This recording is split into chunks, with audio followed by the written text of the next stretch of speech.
Hello दोस्तों, last class में हमने समझ लिया था आईपीओ क्या होता है। कंपनी जितनी भी बड़ी बड़ी कंपनी है, छोटी है, स्मॉल है, मीडियम है, लार्ज है या स्टार्टअप है, वो अपनी कंपनी को शेयर मार्केट में क्यों लिस्ट करते हैं। उसका मैंने आपको कारण बता दिया था कि हर कोई अपने बिजनेस को इंक्रीज करना चाहता है। इंक्रीज करने के लिए क्या चाहिए? पैसा चाहिए। पैसा कहाँ से आता है? या तो बैंक से आता है, और बैंक से क्या होता है, प्रॉब्लम क्या आती है, ईएमआई पे करने का इश्यू आता है कि उसको मेंटली एक प्रेशर होता है कि ईएमआई पे करना होता है। पैसा तो मिल जाता है लेकिन एक माइंडली प्रेशर होता है कि उसको ईएमआई पे करनी होती है। उस ईएमआई के रास्ते से बचने के लिए वो कंपनी क्या होती है, शेयर मार्केट में जाती है और वहाँ पे अपनी कंपनी को लिस्टिंग कराती है। ठीक है, लिस्टिंग कराने के बाद में वहाँ से उनकी कंपनी लिस्ट हो जाती है, आम आदमी वहाँ से उनके शेयर खरीदता है और बेचता है। ठीक है, उसको माइंडली फ्री होता है, पैसा आ जाता है, इन्वेस्टर के पास में शेयर आ जाते हैं और कंपनी के पास में इन्वेस्टर का पैसा चला जाता है। तो वो इन दोनों मिलजुल कर बिजनेस को इंक्रीज करते हैं। ठीक है, कंपनी अपना बिजनेस को ग्रो करने के लिए पैसा यूज करती है और जो इन्वेस्टर होता है वो अपने पैसे से पैसा बनता हुआ चलता है। ठीक है, तो ये हमने चीज समझ ली थी। लेकिन दोस्तों अब हम समझेंगे, क्या समझेंगे, कि स्टॉक मार्केट इंडिया में बहुत अच्छा प्लेटफॉर्म है। स्किल बेस पे सीख कर अगर काम करता है तो बहुत अच्छा प्लेटफॉर्म है। अब इसमें स्टॉक मार्केट में हम किस किस प्लेटफॉर्म पे काम कर सकते हैं, कैसे कैसे काम कर सकते हैं। मेजर हमारे इंडिया के अंदर स्टॉक मार्केट होता है। एक तो हम काम कर सकते हैं इक्विटी मार्केट। ठीक है दोस्तों, इक्विटी मार्केट होता है एक तो अपना, और एक होता है कमोडिटी मार्केट।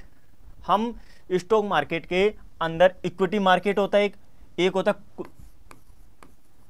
कमोडिटी मार्केट, एक होता है करेंसी। ठीक है, हमें जिस चीज में इन्वेस्ट करना होता है, जिस चीज में हमें ट्रेड करनी होती है, इन्वेस्ट करना होता है, उस चीज में हम कर सकते हैं। इक्विटी मतलब होता है जितनी भी कंपनियां होती हैं। ठीक है, टाटा स्टील हो गया, टाटा मोटर्स हो गया, टाटा पावर हो गया, जिंदल स्टील हो गया, ठीक है, एंड अडानी ग्रुप की कंपनियां हो गई, एसीसी सीमेंट होगी, अंबुजा सीमेंट होगी, जितनी भी आप मार्केट में प्रोडक्ट देख रहे हो ना, वो सारी इक्विटी है। ठीक है, कमोडिटी मार्केट में क्या क्या आता है दोस्तों? जमीन से पैदा होने वाली चीजें कमोडिटी मार्केट में आती हैं। जो जमीन से पैदा होती है ना, जैसे लोहा हो गया, ठीक है, पेट्रोल हो गया, क्रूड ऑयल हो गया, नेचुरल गैस हो गई, अनाज हो गया, गेहूं, सरसों, चना, जौ, बाजरा, ये सारे किस में आते हैं? कमोडिटी मार्केट में आते हैं। ठीक है, हम बेसिक से समझ रहे हैं दोस्तों, आपको मैं डायरेक्टली हवा में उड़ा के नहीं ले जा रहा। हम बेसिक टू बेसिक आपको पता भी होना चाहिए ना कि स्टॉक मार्केट में कहाँ कहाँ हम काम कर सकते हैं। फर्स्ट हम कर सकते हैं इक्विटी मार्केट में। ठीक है, दूसरा हम कर सकते हैं कमोडिटी मार्केट में, करेंसी मार्केट में। ठीक है, यहाँ पे हम काम कर सकते हैं। करेंसी मार्केट यानी कि इंडिया की जो करेंसी है, रुपए है इंडिया की करेंसी। ठीक है, और अमेरिका की डॉलर। ठीक है, अमेरिका की डॉलर है। हर कंट्री की अलग अलग करेंसी होती है, तो उस करेंसी में भी हम ट्रेड कर सकते हैं। अब कैसे ट्रेड होती है वो मैं आपको बताऊंगा वन बाय वन करके, लेकिन इन चीज़ों को समझना।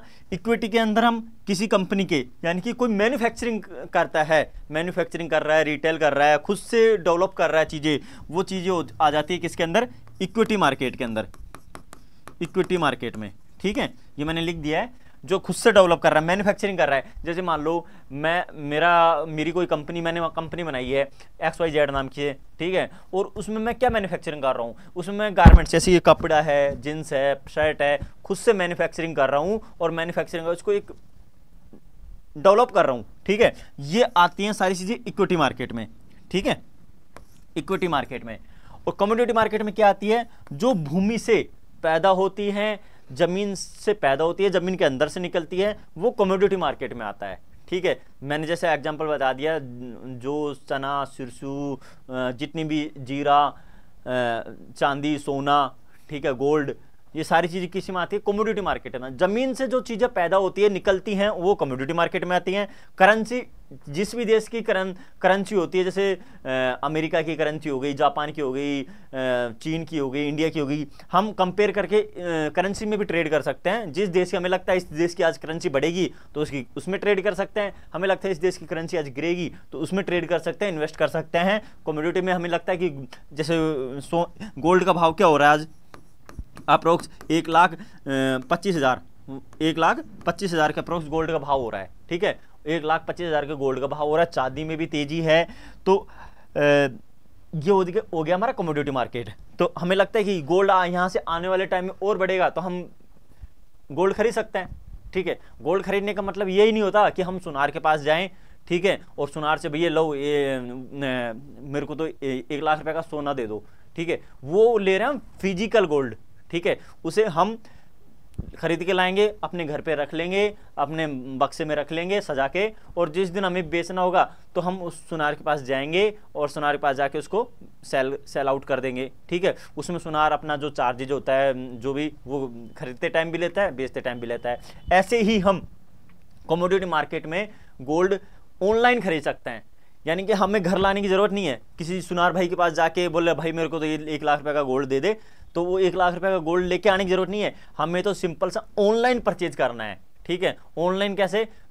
डीमैट अकाउंट होता है, उसके बारे में भी हम बात करेंगे कि डीमैट अकाउंट क्या होता है, कैसे काम करता है, कैसे वर्कआउट करता है। तो हम गोल्ड कमोडिटी मार्केट के अंदर गोल्ड खरीदना चाहते हैं तो गोल्ड हम ऑनलाइन खरीदेंगे, वो हमारे एक डिजिटल गोल्ड हो गया। ठीक है, जिस दिन हम आधी रात में भी चाहेंगे ना कि हम बेचना चाहें, मार्केट टाइम हॉर्स में, ठीक है, जो मार्केट चलता है उस टाइम में अगर हम बेचना चाहेंगे तब हम उस दिन बेच सकते हैं, जब चाहे। हमारी इच्छा है कि आज हमें 100 रुपए का प्रॉफिट हो रहा है, 500 को हो रहा है, 1000 को हो रहा है, 5000 को हो रहा है, जिस दिन में हमें प्रॉफिट चाहिए हम उस गोल्ड को बेच सकते हैं। ठीक है, ऐसा नहीं है कि भाई मेरे को तो उसको उठा के मार्केट लेके जाना पड़ेगा।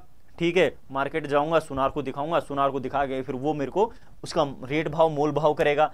आपको मोल भाव करने की जरूरत ही नहीं है, आपको ऑनलाइन प्लेटफॉर्म सारे भाव दिखेंगे, सारी चीज़ लाइव ट्रेड होती हुई दिखेगी। भाई अभी गोल्ड का 1,25,000 है, 26 हो गया, 1,24,000 हो गया, 1,28,000, जो भाव पे आपको अगर लगता है उस भाव पे आप बेच सकते हो। तो ये हम कमोडिटी मार्केट में जमीन से पैदा होने वाली चीज़ें, निकलने वाली चीज़ों को हम कमोडिटी में इसमें रखते हैं। ठीक है, करेंसी में हम हर देश की जो करेंसी होती है, जो लेन देन करता है करेंसी में, उस करेंसी में भी ट्रेड कर सकते हैं। इक्विटी का मैंने आपको बता दिया, जितनी भी कंपनियां मैन्युफैक्चरिंग करती है, रिटेल कर रही हैं, सर्विस प्रोवाइड करवा रही हैं, वो कंपनियां किस में आ जाती हैं? इक्विटी मार्केट के अंदर। ठीक है, अब होता क्या है मेजर दोस्तों, इसमें मैं आपको बता दूं। ठीक है, इक्विटी मार्केट के जो एक्सचेंज होते हैं, किसके? इक्विटी मार्केट के कौन कौन से होते हैं? NSE और BSE। ये मैंने आपको बता दिया था लास्ट क्लास में, national stock exchange, Bombay stock exchange. ठीक है, ऐसे ही कमोडिटी मार्केट के अंदर, कमोडिटी मार्केट के अंदर क्या होता है अपना? MCX, इंडिया के अंदर MCX एक, जैसे NSE स्टॉक एक्सचेंज है, BSE स्टॉक एक्सचेंज है, वैसे ही एक MCX स्टॉक एक्सचेंज है। ठीक है, MCX स्टॉक एक्सचेंज है, इसके थ्रू ही हम कंपनियां गोल्ड, सिल्वर, जो सरसों, चना, बाजरा, जो चीज़ें होती हैं यहाँ से हम खरीद सकते हैं और यहीं से हम बेच सकते हैं, इस प्लेटफॉर्म के थ्रू। ये एक एक्सचेंज है, MCX एक एक्सचेंज है। ठीक है, और ऐसे ही हम करेंसी में खरीद सकते हैं। ठीक है, ऐसे ही हम करेंसी में खरीद सकते हैं डायरेक्टली। ठीक है, किसी भी देश की करेंसी हमें खरीदनी होती है तो हम उस डॉलर खरीदना तो हम डॉलर खरीदेंगे, कि आज डॉलर में तेजी है तो डॉलर खरीद लेंगे, रुपए में तेजी लग रही है तो हम रुपया खरीद लेंगे। अगर हमें लगेगा कि जापान की करेंसी तेज होने वाली है तो जापान की करेंसी हम बाय कर लेंगे। ठीक है, या सेल हमें लगेगा डाउन जाने वाला तो वहाँ से वो सेल कर देंगे। करेंसी, कमोडिटी, इक्विटी, हम 1 बाय 1 करके एक एक चीज़ पढ़ेंगे। अब मैंने आपको बता दिया है equity market, commodity market, currency market. अभी हम स्टार्ट करेंगे इक्विटी मार्केट से। ठीक है, कि इक्विटी मार्केट होता क्या है, कैसे काम करता है, इसमें हम कैसे काम कर सकते हैं और इसके अंदर हम क्या क्या सीखकर हम काम कर सकते हैं। अगर हमने इक्विटी मार्केट की जो चीज़ें सीख रहे हैं ना, वही कमोडिटी मार्केट में काम आएंगी, वही करेंसी में काम आएंगी। ठीक है, बस थोड़ा सा डिफरेंट होगा, अलग अलग वेरी होगा टाइम टू टाइम। ठीक है, तो वो चीज़ें हम देखेंगे, समझेंगे, सीखेंगे। तो दोस्तों हम चलते हैं नेक्स्ट पॉइंट पे, अब इक्विटी मार्केट पे। अब इक्विटी मार्केट में क्या क्या होता है, कैसे कैसे काम होता है, वो सारी चीज़ें हम समझेंगे वन बाय वन करके, ठीक है। तो इक्विटी मार्केट की बात करते हैं।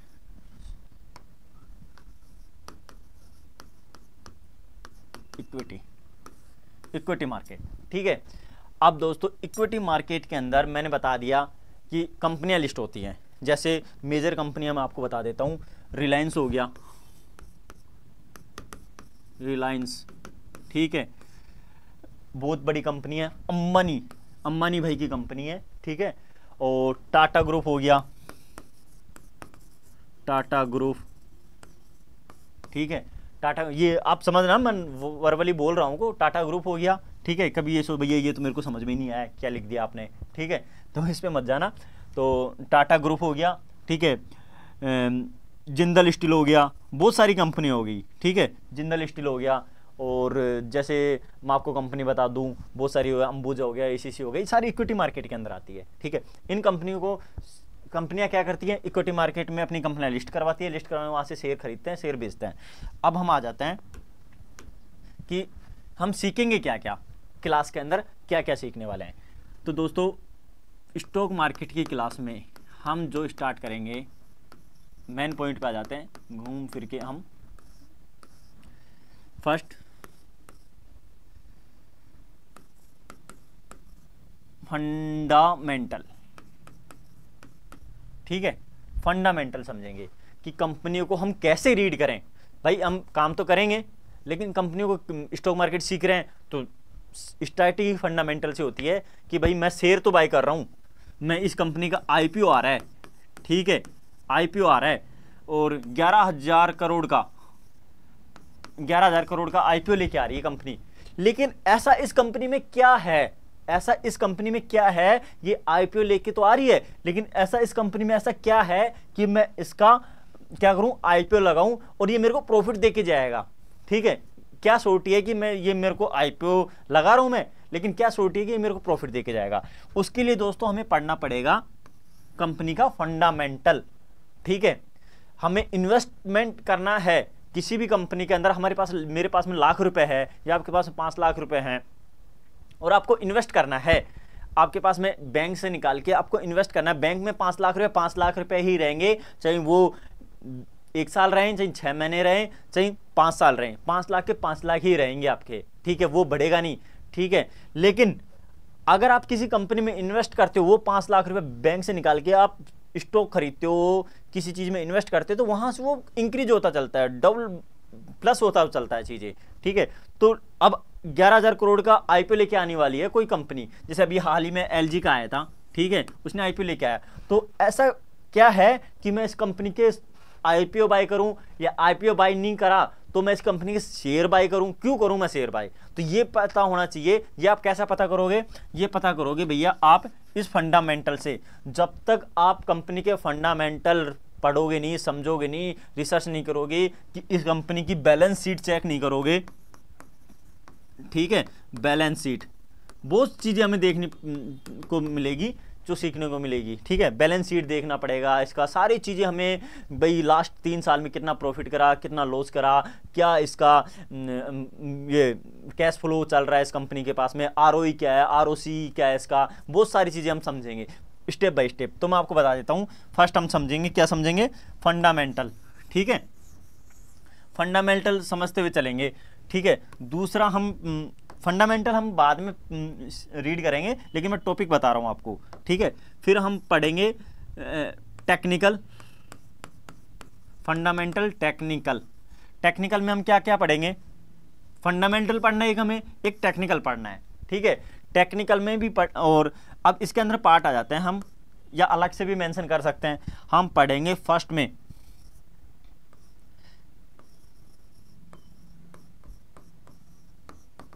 कैंडल स्टिक, क्या पढ़ेंगे, candle stick, candle chart read करना, मैंने चार्ट रीड करना। चार्ट रीड कैसे होगा, कैंडल स्टिक हमें आएंगी, किसी भी कंपनी का चार्ट होगा वो हम कैसे रीड करेंगे, कैंडल स्टिक के भी आप पे। अगर हमें कैंडल स्टिक की नॉलेज होगी तो हम वो चार्ट देख के पता कर लेंगे कि इस कंपनी का शेयर का भाव ऊपर जाएगा या नीचे जाएगा, ठीक है। कैंडल स्टिक रीड करेंगे हम इंडिकेटर रीड करेंगे, ठीक है। कैंडल स्टिक इंडिकेटर रीड करेंगे स्टेप बाय स्टेप चल के हम, ठीक है। हम MACD RSI बहुत चीज़ें होती है टेक्निकल के अंदर, इंडिकेटर के अंदर, ठीक है। बहुत सारी चीज़ें होती है जो आपको मैं 1 बाय 1 करके एक एक इंडिकेटर समझाऊंगा, एक एक कैंडल स्टिक समझाऊंगा, जो ऑलमोस्ट है हमारी 50 से 60 कैंडल स्टिक है, 50 से 60 कैंडल स्टिक है जो हम 1 बाय 1 करके पढ़ेंगे, ठीक है। और सबसे पहले हमें क्या रिक्वायरमेंट होगी, ये चीज़ें हम कहाँ पे, कैंडल स्टिक हमें चार्ट कहाँ दिखेगा, चार्ट हम कहाँ पे रीड करेंगे, कहाँ देखेंगे, कहाँ से ओपन करेंगे। तो उसके लिए चार्ट देखने के लिए और इन्वेस्ट करने के लिए सबसे पहले चाहिएगा हमें क्या चाहिएगा दोस्तों, ठीक है। मैं बता दूं आपको, डीमैट अकाउंट, ठीक है। अब ये डीमैट अकाउंट क्या होता है उसके बारे में हम डिस्कस करेंगे नेक्स्ट वीडियो में। तो अभी के लिए मैं यहाँ पे एक क्लास एंड करता हूँ। Fundamental, technical, chart, candlestick, technical, हम सारी चीज़ें 1 बाय 1 करके पढ़ेंगे और हम सीखेंगे क्या होता है।